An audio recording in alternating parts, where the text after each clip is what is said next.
Bienvenue dans ce nouvel épisode des Résilientes. Aujourd'hui, j'ai le grand plaisir d'accueillir Juliette, la fondatrice du site Free Cocotte. À 36 ans, Juliette vit à Montréal et s'est spécialisée en naturopathie dans le traitement de la candidose, des dysbioses et du SIBO.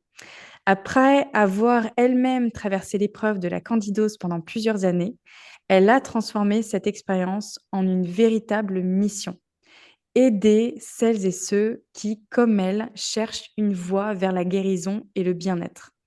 Dans cet épisode, nous allons plonger dans son parcours inspirant, découvrir comment elle a réussi à surmonter ses propres défis de santé et explorer ses conseils pour vivre en harmonie avec son corps tout en se faisant plaisir à table.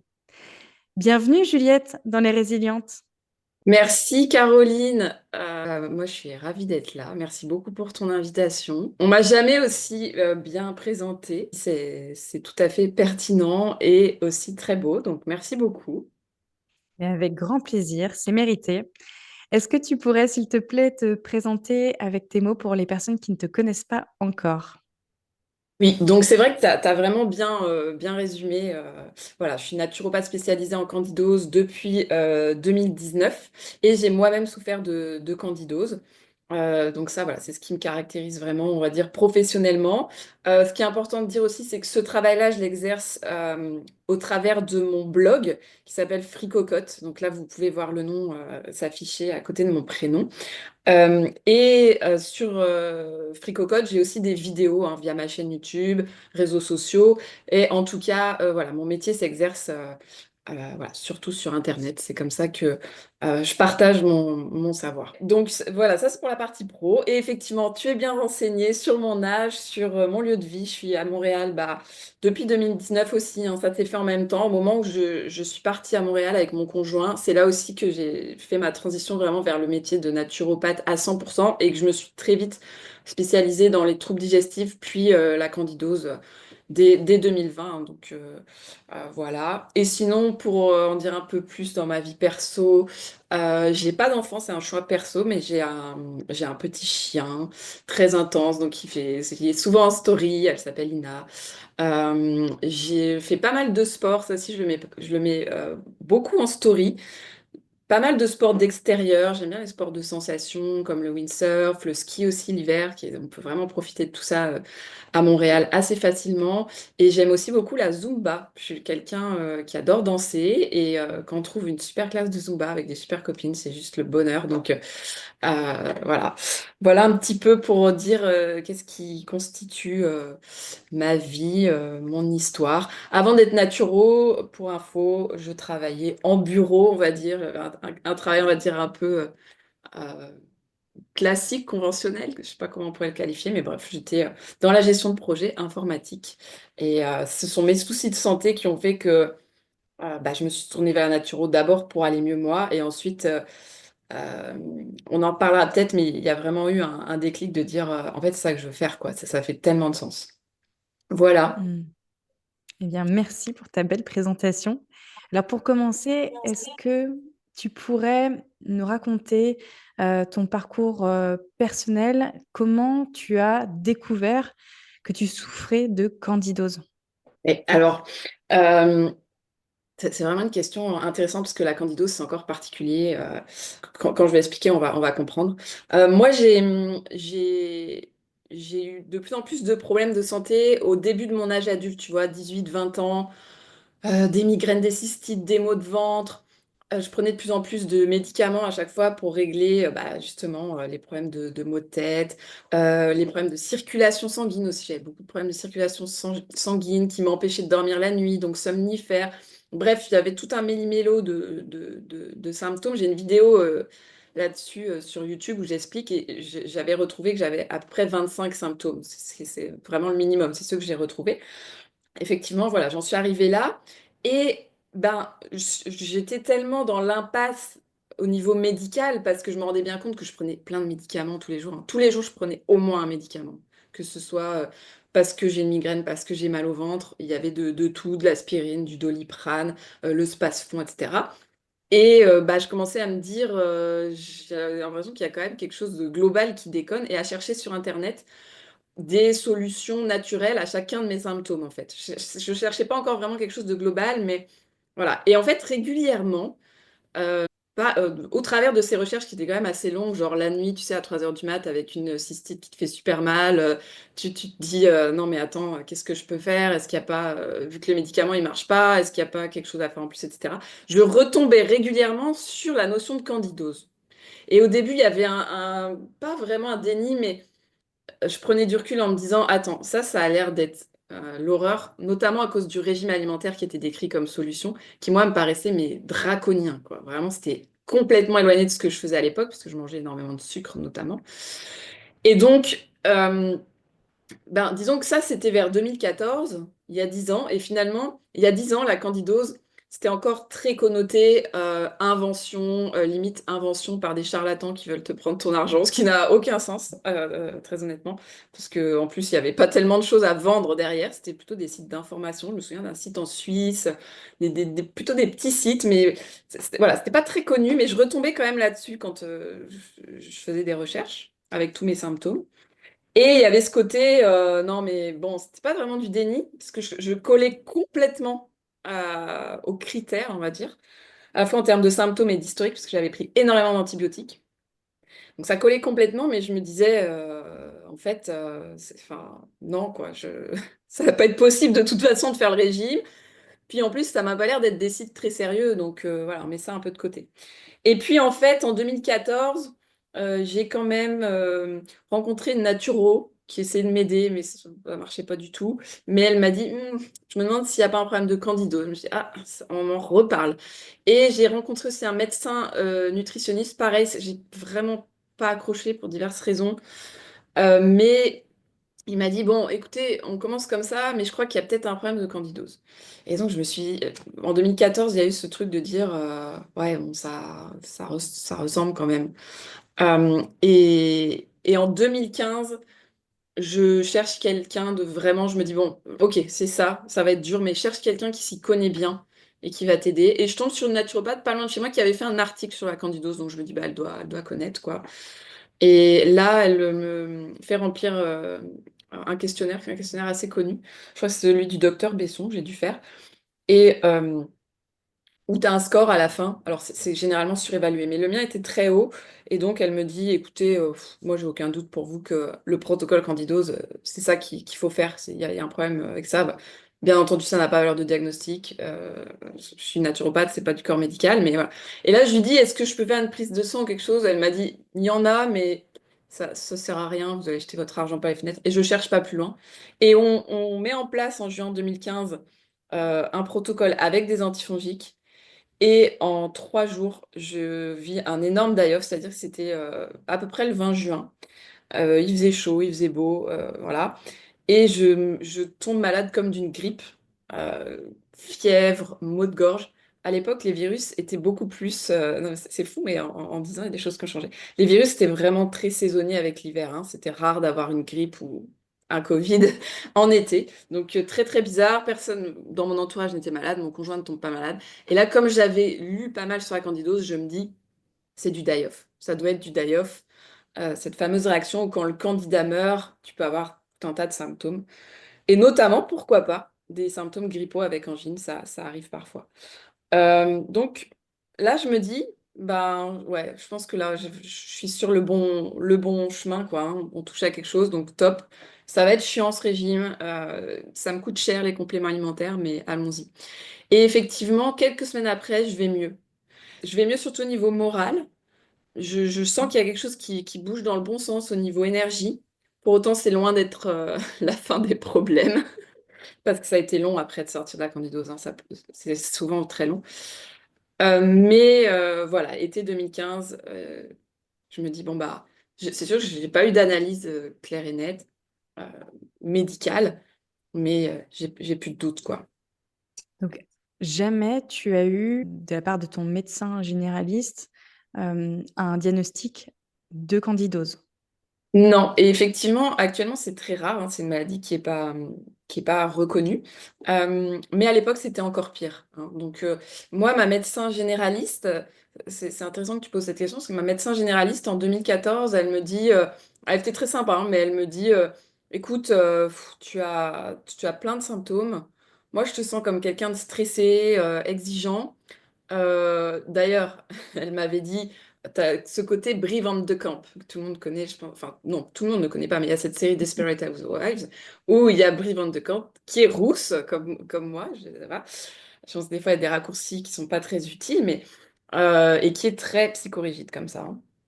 Et donc, elle me dit ça, elle me dit, les personnes comme toi, on donne des antidépresseurs. Et en fait, c'est vrai qu'à la suite, enfin, dans ces dernières années, là, en devenant naturopathe, j'ai su, je pense pas me tromper, mais je crois qu'en école de médecine, il y a quelque chose comme, au-delà de 7 symptômes, et si ça part dans tous les sens, antidépresseurs, parce qu'en fait, c'est de la dépression. Ce qui est, aujourd'hui, je pense que ça a peut-être changé, parce que avec l'émergence de maladies chroniques, auto-immunes, etc., c'est complètement débile. Mais en tout cas, cette médecin, bah, elle est juste démunie, et voilà, c'est ça qu'elle me dit. Et là, je sens que... Alors, attention, ça peut être mal compris, je suis pas du tout contre les antidépresseurs, absolument pas. Et régulièrement, à mes clients, j'ouvre le sujet, et je pense que c'est des médicaments qui peuvent être très, très utiles s'ils sont bien choisis, etc. Sauf que là, c'était pas ça, moi, mon problème. Je sentais que c'était pas ça, mon problème. Donc, effectivement, côté médecin traitante, non, pas du tout. Je lui parle quand même de la candidose et elle me dit, le candidat albicans, oui, il crée des mycoses vaginales, peut-être qu'il peut à un moment donné dans l'intestin être un peu trop présent. Elle me dit, mais c'est pas possible que ça dure. Elle me dit, une mycose, c'est quelque chose de temporaire. C'est pas possible que ça dure. Ça fait pas de sens ce que tu dis pour moi. Par contre, à l'époque, je consulte un médecin, donc nutritionniste. Comme je disais tout à l'heure, ça matche pas avec lui. Mais lui, je pense qu'il aurait pu, en avançant, me dire clairement, vous avez une candidose. Mais à la limite, ça sert à rien, parce que c'est pas reconnu par le corps médical, hein, actuellement. Mais j'ai toute confiance sur le fait que ça va se faire prochainement. Il y a vraiment des signes, alors c'est même pas des signes, c'est scientifiquement, il y a des études sur le fait que le candidat albicans peut prendre trop de place dans l'intestin. En France, on a reconnu l'existence du SIBO, qui est là un développement trop important de bactéries dans l'intestin. Et il y a des tests qui sont remboursés par la Sécu. C'est loin d'être parfait, c'est loin d'être bien connu, mais quand même. Pour moi, la prochaine étape, c'est ce qu'on appelle le SIFO en anglais, donc la candidose intestinale. Euh, Autre chose, c'est que on voit de temps en temps dans la presse, voilà, si on tombe dessus par chance, il y a ce fameux syndrome qu'on appelle d'autobrasserie, ça fait un peu les choux gras de la presse, c'est des personnes qui créent de l'alcool dans leur propre corps sans consommer d'alcool, et donc ils sont bourrés, et leur femme elle dit, mais t'es bourré, tu consommes de l'alcool? Non, je consomme pas. Et effectivement, alors c'est pas forcément du candida albicans, ça peut être d'autres levures, mais maintenant, voilà, il y a des cas, voilà, il y a eu des procès parce que la personne était jugée alcoolique par son employeur ou autre, j'ai en tête en Angleterre il y a pas longtemps par exemple. Et finalement, la personne gagne son procès, c'est prouvé qu'elle a vraiment un problème, ce qu'on appelle syndrome d'autobrasserie, euh, ce qui est différent de la candidose, mais voilà, à un moment donné, entre guillemets, le fait qu'on occulte le problème fongique dans l'intestin, ça ne fait aucun sens. Donc, c'est évident que ça va s'éclaircir dans les prochaines années. Mais oui, d'ailleurs, quand on parle du microbiote intestinal, ça y est, ça s'est bien intégré, même si tu vois, c'est assez récent, hein, 2005-2010, c'était pas encore ça, hein. C'est vraiment bien intégré chez les gens qu'on a des bactéries intestinales, qu'elles ont plein de rôles sur le système nerveux, sur le système immunitaire, que c'est très très important, on prend des probiotiques, on le sait, etc. Mais il y a encore ce côté, ce sont des bactéries. En réalité, c'est bien plus complexe que ça. Il y a des archées, il y a voilà, des êtres un peu spéciaux, et il y a notamment beaucoup de champignons. Et ça, aujourd'hui, c'est pas encore bien cerné, et en tout cas en France, pas reconnu que ça peut poser problème, devenir une candidose ou autre chose. Mais voilà, maintenant, il y a ce terme mycobiote, tu vois, microbiote bactérie, mycobiote champignon de l'intestin, et on se rend compte que c'est aussi quelque chose de très important et qui peut poser problème. Oui, là, pour, que les personnes comprennent bien, le Candida albicans, c'est un champignon qui fait partie de la flore normale, notamment dans la bouche, l'intestin, le vagin.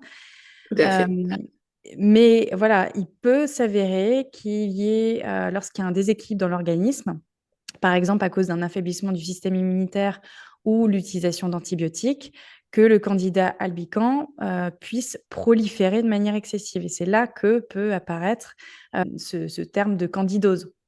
Exactement. C'est vrai Mmh. que tu as raison, il faut l'expliquer. Et c'est vrai que moi, je suis tellement dedans que voilà, je commence rarement en expliquant le candidat. Mais oui, oui, tout à fait, tu l'as très bien expliqué.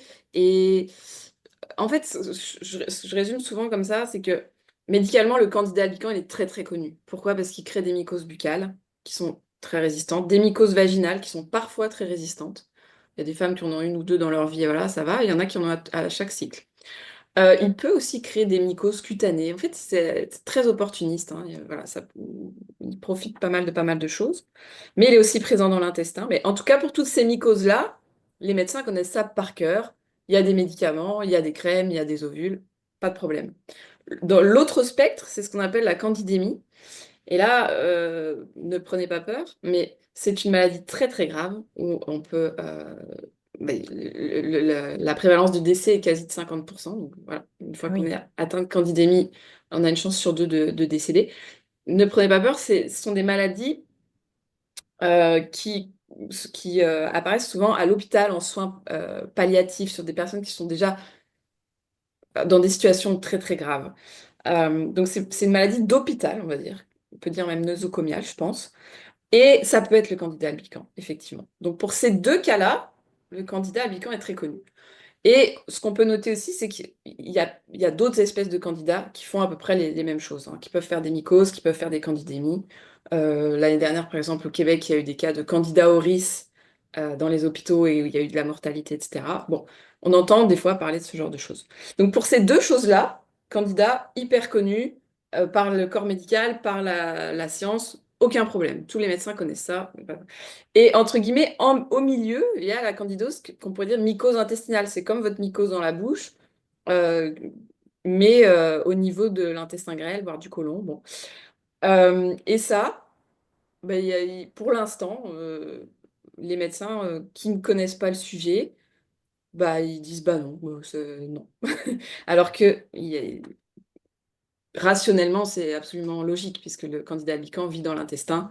Euh, pourquoi il prendrait pas autant de place que dans la bouche? Enfin voilà, pourquoi il ferait pas cette infection? Ça fait aucun sens. C'est juste que c'est sûr que le vagin et la bouche, c'est visible, hein. Donc voilà. Mmh. Donc on est encore dans ce flou-là, mais je te dirais que donc moi, ça fait 5 ans que je suis spécialisée en candidose. Il y a 5 ans, quand tu faisais une recherche sur la candidose, tu tombais pas du tout sur les mêmes sites qu'aujourd'hui. Aujourd'hui, il y a vraiment des sites, tu vois, des gros sites santé qui en parlent facilement, qui disent candidose chronique, candidose intestinale. Et voilà, ils peuvent mettre certaines pincettes parce que, il n'y a pas cette reconnaissance par la Sécu, on va dire, en France. Mais voilà, ça avance petit à petit là. C'est vraiment en 5 ans en 5 ans d'exercice, on va dire, le paysage Internet a vraiment changé.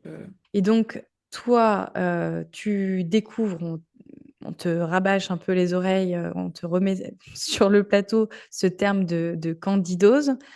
Oui, tout à Donc fait. tu es accompagnée pour justement t'en occuper de manière naturelle?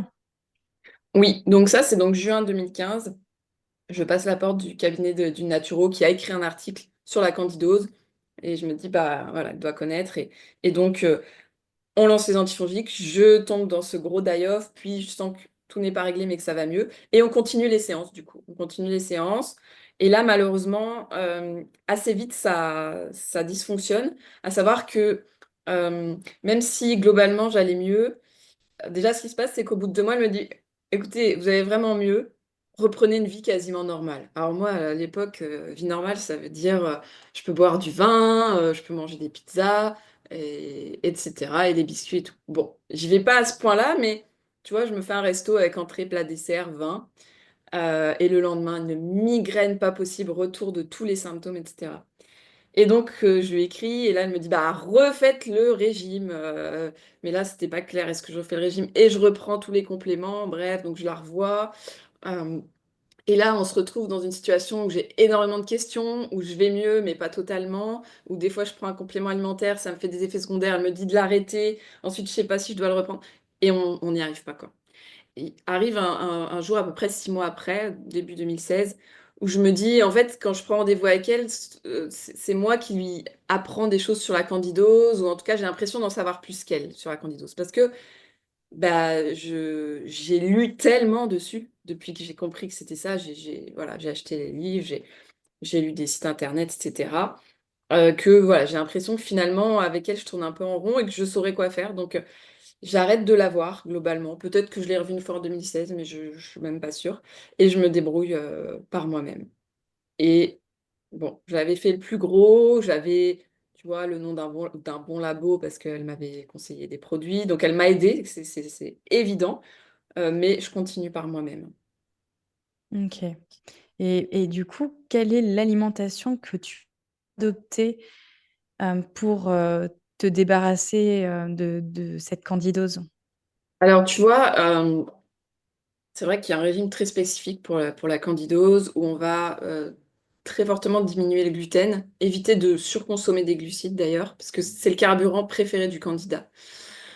On va essayer de manger pas mal de légumes et en même temps, si on mange trop de FODMAP, généralement on ballonne énormément, donc du coup voilà. Plutôt poisson, viande de qualité, des bonnes huiles. En fait, il y a ce côté aussi, c'est vrai que le régime candidose, il est hyper restrictif, hyper exigeant et c'est vrai que c'est ça qu'il faut pour sortir de la candidose. Mais moi, je dis toujours à mes clients, en même temps, c'est juste un régime sain et hypotoxique.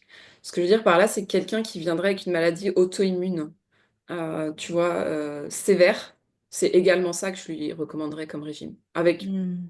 moins de restrictions, mais voilà, on est sur quelque chose de anti-inflammatoire, peu de sucre, peu de produits laitiers. Si c'est si produits laitiers de qualité, fermentés, peu de gluten, pas d'alcool, on évite les excitants type café. Ça, c'est difficile aussi, hein, mais clairement, ça change beaucoup la donne, même s'il y a des différences entre les individus, mais globalement, le café peut poser beaucoup de problèmes. Donc voilà, après, il y a autre chose de particulier sur la candidose, mais moi j'en reviens un petit peu, c'est qu'on dit beaucoup, on a lu beaucoup, qu'il fallait pas du tout d'aliments fermentés. Donc tout ce qui est levure, levure dans le pain, etc., c'est quelque chose qui est, théoriquement, on enlève aussi du régime candidose, ce qui est normalement ça, pas un problème pour une maladie auto-immune ou autre. Moi j'en reviens un petit peu tout simplement parce que parmi mes clients, ça fait 5 ans, voilà, j'ai accompagné beaucoup de gens, je trouve que c'est très rare que les personnes rechutent à cause d'une levure dans une préparation.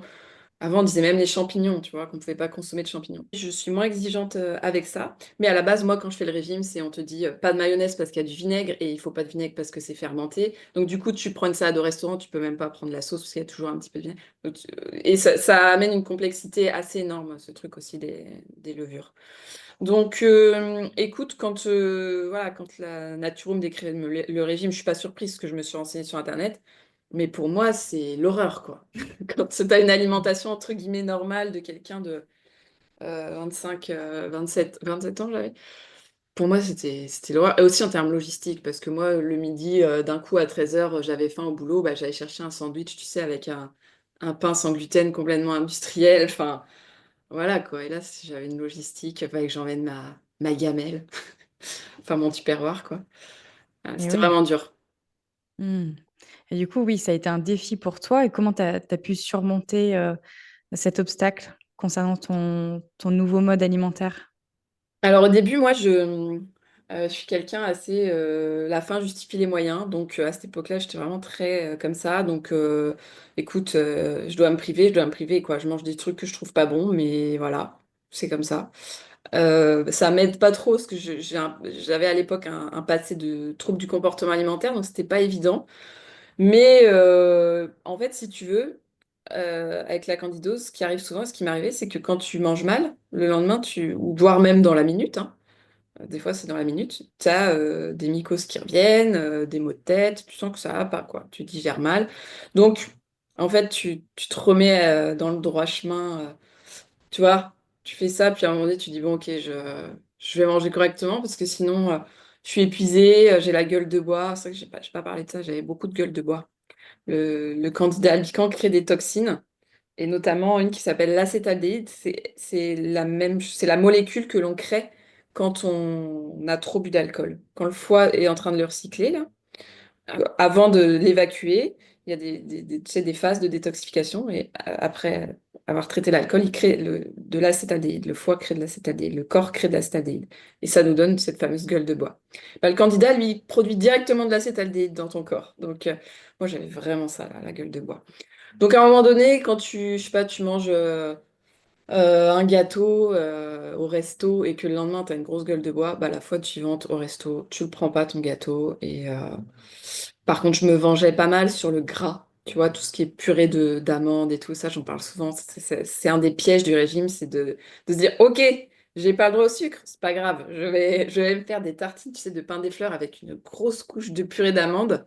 Ça te cale bien. Mais bon, pour le foie et l'estomac, ça marche pas bien. Donc, il y a eu beaucoup d'essais-erreurs. Euh, et je dois dire que malheureusement, mon conjoint n'embarque pas aussi dans ma nouvelle alimentation. Donc, on fait des repas séparément. Et moi, c'est le repas, bah, j'ai pas le temps de réfléchir à ce que ce soit bon, quoi. Donc, je fais un truc pas top, mais voilà. Donc, ça, c'est pendant 1 an et demi. Ah Une bonne oui. année et demie. Ouais. Donc là, aujourd'hui, tu ne pratiques plus ce mode alimentaire?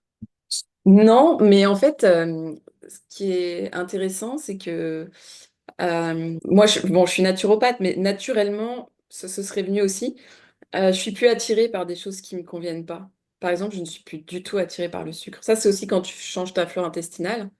Hein, ta flore intestinale, elle réclame les choses qui lui vont bien, notamment le candidat albicans, il peut créer des rages de sucre. Hein. Il y a vraiment des personnes qui sont addictes au sucre parmi mes clients, et c'était mon cas, clairement. J'ai plus du tout ça, mais vraiment, quoi. Donc, je mange vraiment sainement, vraiment sainement. Par contre, si je mange du sucre ou une pizza ou autre, il se passe rien. Mais à la base, c'est pas des envies alimentaires que j'ai. Donc, je te dirais, non, je ne suis plus au régime candidose au sens où je dois pas faire attention parce que sinon ça me crée des problèmes. Mais naturellement, j'ai des repas sains et simples. Et voilà, c'est ça qui m'attire, quoi. Donc, Hmm. c'est pas compliqué pour moi. Et c'est souvent le cas de pas mal de personnes. Hein. Moi, je dis souvent à mes clients, alors ça prend du temps. Hein. Moi, ça m'a pris plutôt 3 à 4 ans que 6 mois. Mais ta flore change, tes goûts changent. Et après, ça devient simple. Et à contrario, hein, je pense que si je me remettais à manger mal du fast-food ou autre, on sent qu'après, on en a plus envie. Hein. Ouais, je suis d'accord. Moi, j'ai vécu ça aussi, avec, mon mode, anti-inflammatoire, mon mode alimentaire qui aujourd'hui est même s'il est plus léger, je j'ai plus envie de le quitter parce qu'il y a des Ouais, c'est habitudes ça. qui se sont créées. On se sent mieux, enfin, on voit vraiment des améliorations notables par rapport à notre, on va dire, régime alimentaire passé. Donc oui, je comprends complètement Ouais. ce que tu vis, ce que tu as vécu. Et est-ce qu'il y a d'autres, techniques, pratiques autres que l'alimentation qui ont favorisé chez toi l'amélioration de ton contexte de santé, la guérison, de la candidose? Écoute, à l'époque, là en 2015, c'était vraiment l'alimentation et les compléments alimentaires, tu vois. Moi, j'étais axée là-dessus. C'est comme ça que je fonctionnais. Pour moi, c'était voilà, c'est assez rationnel, tu vois. Et effectivement, bah voilà, je sentais qu'il y avait du mieux et qu'on avançait. Et à l'époque, je suis assez fermée à tout ce qui est gestion du stress. Tu vois, ma naturo, elle m'en parle et je me souviens que je lui dis, elle me dit, bah vous faites quoi comme métier? Je dis, vous avez du stress? Je dis, non, non, bah vous faites quoi comme métier? Je dis, bah je suis chef de projet. Elle me dit, mais c'est stressant ça. Je dis, bah non. Et en fait, je sais pas te dire si j'étais pas stressée, parce que je suis quelqu'un de très nerveux à la base. Donc, est-ce que je ressentais pas mon stress? Fort probable. Donc, à l'époque, quand elle me parle de trucs comme ça me passe au-dessus, tu vois. Je me souviens qu'à un moment, elle me dit, tu sais, le matin, aller marcher dans l'herbe, tu vois, avant de mettre tes chaussettes, avant de partir. Aller marcher dans l'herbe pour recharger, prendre les énergies de la terre et tout. Je dis, ah ouais, c'est ça, ouais. Ça, je vais te dire, je le note pas. Et tu crois pas que je vais aller me mouiller les Le pieds grounding, dans l'herbe, yes. tu sais, dans la rosée du matin? Tu crois que je vais aller mouiller les pieds, que j'ai le temps? En plus, c'est là que mon chien, il fait pipi. Genre, n'importe quoi, tu vois. des trucs comme ça, voilà, j'adhérais pas du tout. Donc, tu vois, les premiers axes, c'est vraiment complément alimentaire, alimentation. Mais petit à petit, je comprends aussi que, tu vois, l'émotionnel entre beaucoup en jeu, la gestion du stress entre beaucoup en jeu, énormément. Mmh. C'est plus que l'alimentation encore, hein. C'est sûr que c'est ce que je dis à mes clients. Et c'est vrai. Même si l'alimentation reste très, très, très importante quand même. Donc voilà, à la base, à un moment donné, je fais de l'hypnothérapie, tu vois, et je pense que c'est ça qui ouvre, tu vois, au côté plus émotionnel, spirituel, et ça enclenche pas mal de puissance dans la guérison. Mais c'est vrai que tu vois, même cette démarche d'hypnothérapie, c'est un peu ok. On m'a dit que ça allait vite, l'hypnothérapie, tu sais. J'ai un problème, je passe une heure d'hypnothérapie et il y a intérêt que quand je ressorte, c'est bon, quoi. M'embêtez pas trop. Mais non, en réalité, ça ouvre justement plein de choses. Et, euh, et après, je m'ouvre pas mal au développement personnel, des podcasts comme Change ma vie, qui est un podcast de développement personnel, je sais pas si tu connais, sur la gestion des Oui. pensées, des émotions. Et là, ça enclenche vraiment beaucoup de puissance, ouais, dans ma guérison. Je suis assez fan aussi, grâce au podcast Change ma vie, même si elle s'en est détachée un peu, je suis même très fan des processus de loi d'attraction. Voilà, je travaille mes pensées beaucoup avec ça, grâce à un podcast américain qui s'appelle LOA Recon. J'en ai jamais parlé, mais c'est vraiment quelque chose qui m'aide énormément dans la vie. Très particulier, très spirituel. Au début, je me suis dit, mais c'est extrêmement perché. Et puis, bon, voilà, j'ai testé quelques trucs et je me suis dit, ça marche pour moi. Donc voilà, tu vois, ça s'est fait petit à petit. Et je dois dire que bah, pas mal de mes clients ont le même type de chemin. Alors, il y a pas mal de gens qui sont déjà ouverts, très ouverts à leur gestion du stress, des émotions et qui ont bien conscience de l'impact sur leur santé, ce qui était quand même pas mon cas. Mais il y a aussi des personnes qui arrivent avec leur lot de symptômes et un peu, bah, enfin, faut m'en débarrasser, faut m'aider concrètement, tu vois, concrètement sur mon alimentation, mes compléments alimentaires. Et en même temps, quand tu es vraiment très mal comme ça, des fois, t'as pas la force non plus hein, d'aller chercher dans l'émotionnel ou t'as pas, même pas le temps, t'as pas l'argent d'aller voir un psy. Donc, il faut gérer l'urgent aussi du pompier. Tu sais, si t'es en cystite tous les 2 semaines, mycose tous les mois, migraine 3 fois par semaine. Bon, des fois, Mmh. moi, je pense qu'il faut quand même gérer l'urgent. Et une fois que les symptômes ont baissé, on peut, tu vois, reprendre un peu son souffle et dire, ouais, ok, bon, qu'est-ce qui va pas aussi dans mes relations et tout. Je le vois assez comme ça. Toi, tu t'en es libérée au bout de combien de temps, à partir du moment où tu t'es lancée là dans un changement, alimentaire et puis aussi avec, tous les compléments alimentaires que tu vas prendre? Tu t'en libères, au bout d'1 an et demi, c'est ça? De la Oui, candidose? tout à fait. En fait, si tu veux, je commence en juin 2015 et en septembre 2017, je fais un voyage en Italie où ça dure 10 jours. Je suis avec mon conjoint qui est un bon vivant. Et en fait, on est à l'hôtel, tu vois, et donc au restaurant tout le temps. Et en Italie, c'est quand même beaucoup de gluten, beaucoup de fromage, pas beaucoup de légumes quand même. Le matin, il y a des gâteaux, des fois je prends du café, etc. Et j'ai bien conscience que bah, c'est vraiment différent de mon régime et que je sais pas trop ce qui va se passer. Mais en fait, à la fin du séjour, il s'est rien passé. Et je me dis, waouh, en fait ça y est, quoi, ça va beaucoup mieux, quoi. Donc on peut voir, ouais, 1 an et demi, une bonne année et demie. Et ce que je dis souvent, c'est que, à la fois, vu où j'en étais, parce que c'est vrai que j'en ai pas parlé, j'ai pris énormément d'antibiotiques. Donc je pense que j'étais vraiment, et j'avais beaucoup de symptômes, je pense que j'étais vraiment bien atteinte. Donc 1 an et demi, c'est long. J'aurais pu faire mieux s'il n'y avait pas eu toutes ces recherches, ces périodes de flou avec ma naturopathe.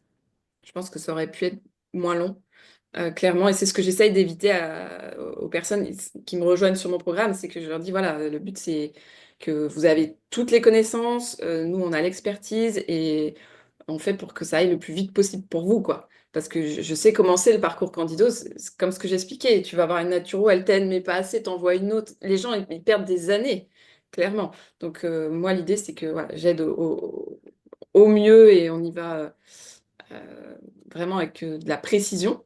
Mais pour un cas comme moi, on est sur du 9 12 mois. Donc, voilà, de protocole. Alors, c'est pas 9 12 mois de régime super strict parce que plus on avance dans les mois, plus on peut se permettre des écarts. Et donc ça, j'explique ça, tu vois, dans mon programme. Et c'est effectivement, moi, ce que j'ai vécu en expérimentant, c'est-à-dire que, tu sais, au bout d'un an, tu te dis, tiens, je vais retester ça, je vais retester ça, et puis tu te rends compte, si tu vois, tu fais trop d'écart, tu rechutes. Si c'était un écart convenable, ça va, et tu t'ajustes comme ça. Voilà. Mmh. Oui, c'est pour toi, c'était quand même un sacré marathon. Tu aurais pu, lâcher l'affaire, abandonner, mais en fait, tu as quand même vu pendant ce laps de temps, une amélioration de tes Oui. symptômes? Tout à fait, c'est ça, et c'est ça qui nous fait tenir, hein, j'ai envie de dire. Euh, c'est vrai que parfois on craque. Ça m'est arrivé aussi, hein, tu vois, au début, tu vois, même en 2015, t'en as marre et tu te dis si ça tombe, tout ça, c'est dans ma tête. Tu sais quoi, je vais m'enfiler un paquet de biscuits et puis en fait, je vais me dire que tout va aller bien et ça va aller bien. Et en fait, tu te fais taper sur les doigts et tu dis non, non, c'est pas dans ma tête, il y a vraiment un problème avec le sucre, donc ça, non. Euh, mais effectivement, l'idée, c'est que voilà, tu avances par essai-erreur, quoi. Mmh. Et alors, pour celles et ceux qui vivent, des situations similaires, hein, parce que c'est vrai que c'est quand même particulier la candidose, il y a beaucoup de symptômes. On peut facilement tomber dans l'errance médicale, ne sachant pas, en fait, ce qu'on a. En plus, tu disais que le corps, allopathique, n'était pas forcément très bien Ouais. formé sur, la candidose. Donc, est-ce que tu as, je sais pas, des conseils ou même des encouragements que tu aimerais offrir pour, aider ces personnes qui sont dans cette situation-là? Parce que c'est vrai que c'est pas évident. Tout à fait. Ouais, non, non, ah non, pas du tout évident, pas du tout, pas du tout. Mais ça commence à s'éclaircir. On va dire que il y a peut-être trois voies. On peut faire des analyses et on peut quasiment les faire de façon indépendante. J'ai sur mon blog un article là-dessus. Si vous tapez Fricocotte analyse sur Google, vous allez tomber dessus. C'est long, il y a beaucoup d'infos, mais il y a une conclusion, je pense, et il y a vraiment ce qu'il faut pour se lancer soi-même si on veut savoir si dans les analyses ça ressort la candidose. Ça n'aura pas valeur de diagnostic parce que seul un médecin peut poser un diagnostic, mais ça vous donnera déjà beaucoup d'infos. Et moi, je suis ouverte à ce que les personnes m'écrivent en me disant, bah voilà, Juliette, j'ai fait une analyse, je vois ça. Euh, Moi, je poserai jamais de diagnostic puisque je fais pas partie du corps médical, mais je peux dire à la personne, écoute, il me semble que travailler sur la candidose, c'est une bonne idée, ou écoute, il me semble que peut-être tu ferais mieux de euh, voir un naturo pour en parler, mais peut-être que c'est autre chose, etc. Généralement, enfin, c'est même pas généralement, je demande toujours aussi aux personnes, c'est quoi leur historique, c'est quoi leurs symptômes, et voilà, ça me permet tout simplement de d'aiguiller sur ce que je pense qu'il pourrait être bien de faire. Est-ce que la personne, je peux moi l'aider? Est-ce que je peux lui conseiller une collègue? Est-ce que je peux lui dire non, en fait, va voir ton médecin, voilà. Et donc ça, c'est une démarche qu'on peut, voilà, on peut faire quasiment spontanément. Il y a des labos qui demandent, mais c'est qui vous envoie? Dans ce cas, il y a un des labos où on peut donner mon nom, parce que les naturopathes ont le droit en Belgique de donner leur contact. Bon, bref. Et il y a le labo Barbier, par exemple, où à ce jour, normalement, on peut aussi faire, voilà, tout seul, on les appelle et on dit, moi, je veux faire un test sur la candidose. Et voilà. Je dis pas que c'est simple, parce qu'ils vous envoient un kit, et c'est pas hyper fluide en termes logistiques, mais ça se fait. Et donc, c'est plutôt, moi, je recommande vraiment le test urinaire. OK. Après, tu as aussi l'option de, si tu es un peu perdu avec tout ça, et si tu as les moyens financiers, tu peux avoir un médecin fonctionnel ou un médecin micronutritionniste, qui eux, pour le coup, la candidose chronique, qu'on peut aussi appeler candidose intestinale ou SIFO en anglais, ils connaissent, il n'y a pas de problème, voilà. Et vous leur expliquez vos symptômes, etc. Et puis, généralement, ce qui va se passer, c'est qu'ils vont vous orienter vers les analyses, hein. Donc, mais au moins, vous êtes accompagné. Et peut-être qu'ils vont vous dire, non, écoute, moi, je vois pas pourquoi tu veux faire une analyse candidose, on va commencer par une analyse, par exemple, thyroïde, peut-être. Voilà. Ou alors, il va te dire, écoute, tu vas faire candidose, mais tu vas aussi faire thyroïde, etc. C'est un budget, hein, parce que déjà, rien que la consulte, c'est dans les 150-200 euros, mais au moins, on se sent accompagné, et ce sont des médecins, donc c'est quand même super important. Et la troisième voie, que beaucoup de personnes suivent, c'est que j'ai des mycoses vaginales tous les mois. En plus de ça, j'ai des maux de ventre et je me sens de plus en plus fatiguée.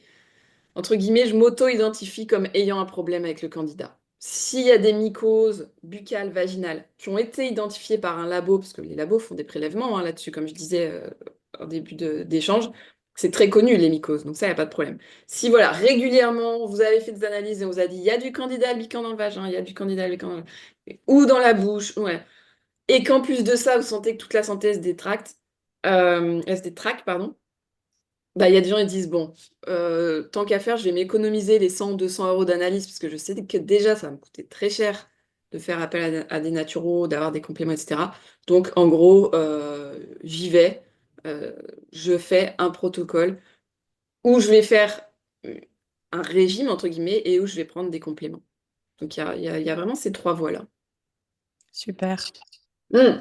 Je vais quand même ajouter quelque chose. Il y a un Oui, risque, effectivement, avec la candidose, comme avec d'autres maladies, on va dire chroniques, quand même de se tromper dans les démarches qu'on fait, hein. Donc, moi, je fais très attention à ça, mais les personnes peuvent me contacter par mail. Voilà, parfois, il y a des gens qui me contactent, j'ai la candidose, je veux travailler avec vous, etc. Donc, je demande quels sont vos symptômes, est-ce que vous avez fait des analyses, etc.